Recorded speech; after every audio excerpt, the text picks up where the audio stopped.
So ಇನ್ನು ಆಣೆ ಪ್ರಮಾಣದ ಬಗ್ಗೆ ಮಾತಾಡಬೇಕು. ಯಾಕಂದರೆ ಇಲ್ಲಿಗೆ ಕರ್ಕೊಂಬಂದು ಮಂಜುನಾಥ ಸ್ವಾಮಿ ದರ್ಶನ ಮಾಡಿಸಿ ಧರ್ಮಸ್ಥಳದಲ್ಲೇ ಆಣೆ ಪ್ರಮಾಣ ಮಾಡಿಸ್ಬೇಕು ಅನ್ನುವಂಥ ಉದ್ದೇಶ BJPಯ ಅಧ್ಯಕ್ಷರಿಗಿತ್ತು. ಅದಾಗಿರಲಿಲ್ಲ. ಆದರೂ ಕೂಡ HK ಸುರೇಶ್ ಇವತ್ತು ಧರ್ಮಸ್ಥಳಕ್ಕೆ ಬಂದರು, ಮಂಜುನಾಥ ಸ್ವಾಮಿಯ ದರ್ಶನ ಪಡೆದರು.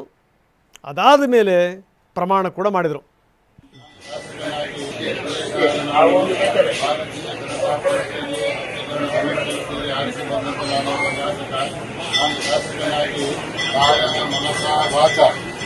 ನಾನು ಲೋಕ ಸಮಸ್ತ ಭವಂತು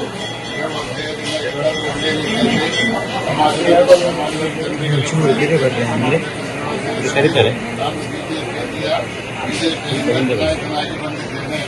ನಾನು ಇದುವರೆಗೆ ಬಿಜೆಪಿಯ ನಾಯಕನಾಗಿ ಬಂದ ಮೇಲೆ ಬಿಜೆಪಿಯ ಬಗ್ಗೆಯೇ ನಾನು ಕಾಯ ಮನಸ ವಾಚ ಕೆಲಸ ಮಾಡ್ತಾ ಇದ್ದೇನೆ. ಈಗಲೂ ಅದೇ ರೀತಿ ಕೆಲಸ ಮಾಡ್ತಾ ಇದ್ದೇನೆ.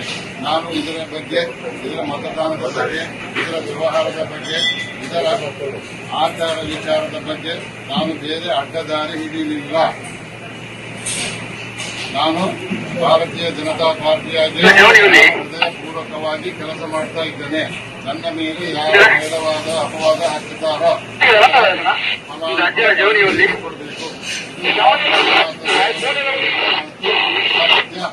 ನಾನು ಈಗಲೂ ಬಿಜೆಪಿಯೇ, ಮುಂದೆಯೂ ಬಿಜೆಪಿಯೇ. ಸೊ ಇದು ಸಂಗತಿ. ಈ ರೀತಿ ಅವರು ಪ್ರಮಾಣ ಮಾಡಿದ್ದು. ಈಗ ಜನರಿಗೊಂದು ಸಹಜವಾದ ಪ್ರಶ್ನೆ ಬಂದ್ಬಿಡುತ್ತೆ, ಅಲ್ಲಿ ಕುತ್ಕೊಂಡಿರುವಂಥ ಅರ್ಚಕರಿದಾರಲ್ಲ ಅವರೇ ಎಲ್ಲ ಹೇಳ್ಬಿಟ್ರಲ್ಲ, ಹಾಗಾದರೆ ಇವ್ರದ್ದೇನು ಅಂತ ಒಂದು ಸಂಗತಿ ಗೊತ್ತಿರಲಿ ನಿಮಗೆ. ಏನು ಹೇಳಬೇಕು ಅನ್ನೋದನ್ನು ಕೇಳಿರ್ತಾರೆ ಮೊದಲವರು.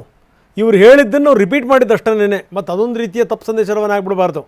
ಸೊ ಹಿಂಗೂ ಕೂಡ ಇದೆ ನೋಡಿ. ಅಷ್ಟೆಲ್ಲ ಆದಮೇಲೂ ಕೂಡ ಅವ್ರು ಬಂದು ಅಲ್ಲಿ ಹೊರಗಡೆ ನಿಂತ್ಕೊಂಡು ಅಲ್ಲಿ ನೋಡಿ ಆ ಪಾದಗಟ್ಟೆ ಇದೆಯಲ್ಲ ಅದನ್ನು ಮುಟ್ಟಿ, ಈ ಕಂಬ ಇದೆಯಲ್ಲ ಆ ಕಂಬದ ಬೇಸನ್ನು ಮುಟ್ಟಿ ಅವರು ಪ್ರಮಾಣ ಮಾಡಿದರು. ಒಂದು ಚೆನ್ನಕೇಶವ ದೇಗುಲದ ಪ್ರಮಾಣ, ಇನ್ನೊಂದು ಧರ್ಮಸ್ಥಳದಲ್ಲಿ ಮಾಡ್ತಿರುವಂಥ ಪ್ರಮಾಣ. ಎರಡು ಕಡೆಗೆ HK ಸುರೇಶ್ ಪ್ರಮಾಣ ಮಾಡಿದ್ದಾರೆ. ಸಾಕ್ಷಾತ್ ಪುಣ್ಯಕ್ಷೇತ್ರ. ಇವತ್ತು ಮಂಜುನಾಥ ಸ್ವಾಮಿಯನ್ನು ಕಾಯ್ತಕ್ಕಂಥವನು ಅಣ್ಣಪ್ಪ ಸ್ವಾಮಿ. ಅಣ್ಣಪ್ಪ ಸ್ವಾಮಿಯ ದರ್ಶನವನ್ನು ಪಡೆದು ಅಲ್ಲಿ ಅವನಿಗೆ ಸೇವೆಯನ್ನು ಸಲ್ಲಿಸಿ ಮಂಜುನಾಥ ಸ್ವಾಮಿಯನ್ನು ದರ್ಶನವನ್ನು ಪಡೆದು ಮಂಜುನಾಥ ಸ್ವಾಮಿಯ ಮುಂದೆ ತಮ್ಮಲ್ಲಿ ಪ್ರಮಾಣವನ್ನು ಮಾಡಿ ಹೇಳ್ತಾ ಇದ್ದೇನೆ, ನಾನೊಬ್ಬ ನಿಷ್ಠಾವಂತ ಪ್ರಾಮಾಣಿಕ ಕಾರ್ಯಕರ್ತ ಭಾರತೀಯ ಜನತಾ ಪಕ್ಷದ. ನಾನು ಅಡ್ಡ ಮತದಾನವನ್ನು ಮಾಡಿಲ್ಲ, ಭಾರತೀಯ ಜನತಾ ಪಕ್ಷಕ್ಕೆ ದ್ರೋಹವನ್ನು ಮಾಡಿಲ್ಲ.